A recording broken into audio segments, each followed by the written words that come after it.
The first shot tore through the wooden post just inches from her face. The second ricocheted off the steel railing, spraying sparks across the dusty clearing.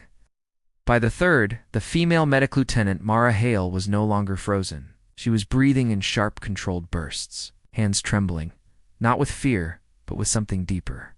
The betrayal of a man she once trusted. General Ross Carter wasn't aiming to scare her. He was aiming to break her. Before she could speak, before anyone around them understood what was happening, the fourth and fifth shots cracked through the air, each one deliberate. And every soldier who witnessed it felt the same shock ripple through their chest. Why was a general firing at an unarmed medic? Before I tell you what happened next, tell me in the comments where you're rewatching from. I love knowing who's listening. The silence after the final shot was heavier than the shots themselves. Dust drifted through the sunlight like suspended ash, settling over the training yard where dozens watched in disbelief. Mara stood perfectly still, her pulse loud in her ears. She didn't run, she didn't raise her hands.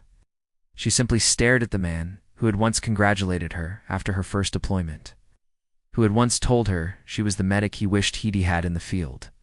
But betrayal had a face now, and it was his. General Carter lowered his weapon with a smug calm, as though daring her to say something to accuse him, to challenge him, to break under the pressure. He wanted her to snap. Most medics would have, most soldiers would have, but Mara wasn't most. And as she scanned the sea of faces around her junior privates, seasoned sergeants, even a few officers, she felt a strange clarity settle inside her. They weren't just watching an attack, they were watching a test.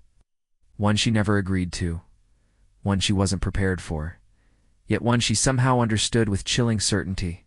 He needed a reason to discredit her. He needed her gone. She had treated the wrong soldier last week, saved a man Carter wanted quietly transferred, maybe even forgotten. Her compassion had collided with his agenda, and now her life was the price.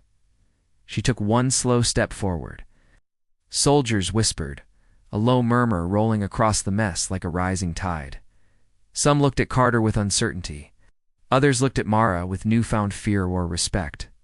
"Why?" she asked, her voice steady, despite the tremor in her hands. "Why fire at me?" Carter didn't answer. His fingers tightened on the grip of his pistol. Mara saw something dangerous flicker in his eyes.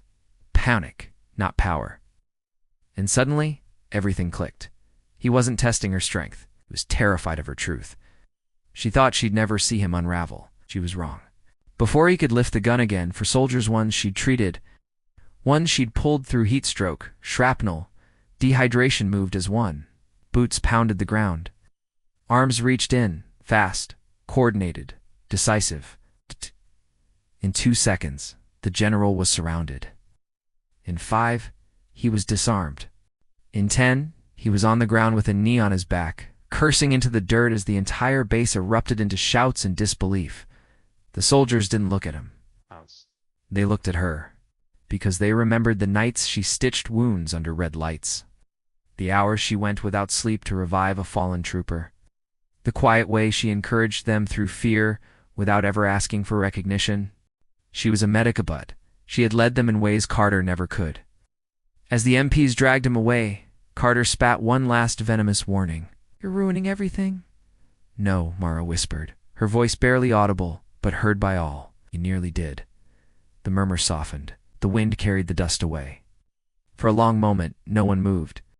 Then a sergeant one who'd been on the brink of death months earlier stepped forward.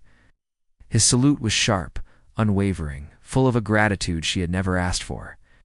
Then another stepped forward, and another. A wave of respect rose around her like a tide reclaiming lost ground. She felt her throat tightened, not with fear this time, but with something warm, raw, and painfully human. Justice wasn't loud. Sometimes it was simply a group of people choosing truth over rank. Later, when she stood alone at the edge of the yard, she finally let her breath shake free. She replayed the shots in her mind, the dust and the sunbeams. The way her hands had trembled not because she couldn't defend herself, but because she refused to become what he wanted her to be. Violence was easy, integrity was harder, and she chose the harder path. Because kindness doesn't vanish, it waits, and it finds its way back. And in the quiet settling of the afternoon, Mara realized something poetic. The same hands that healed wounds had just protected her more fiercely than any weapon ever could. If you felt this story, drop a comment, hit subscribe, and join Whispered Words for more powerful moments like this. Stories where courage speaks louder than bullets.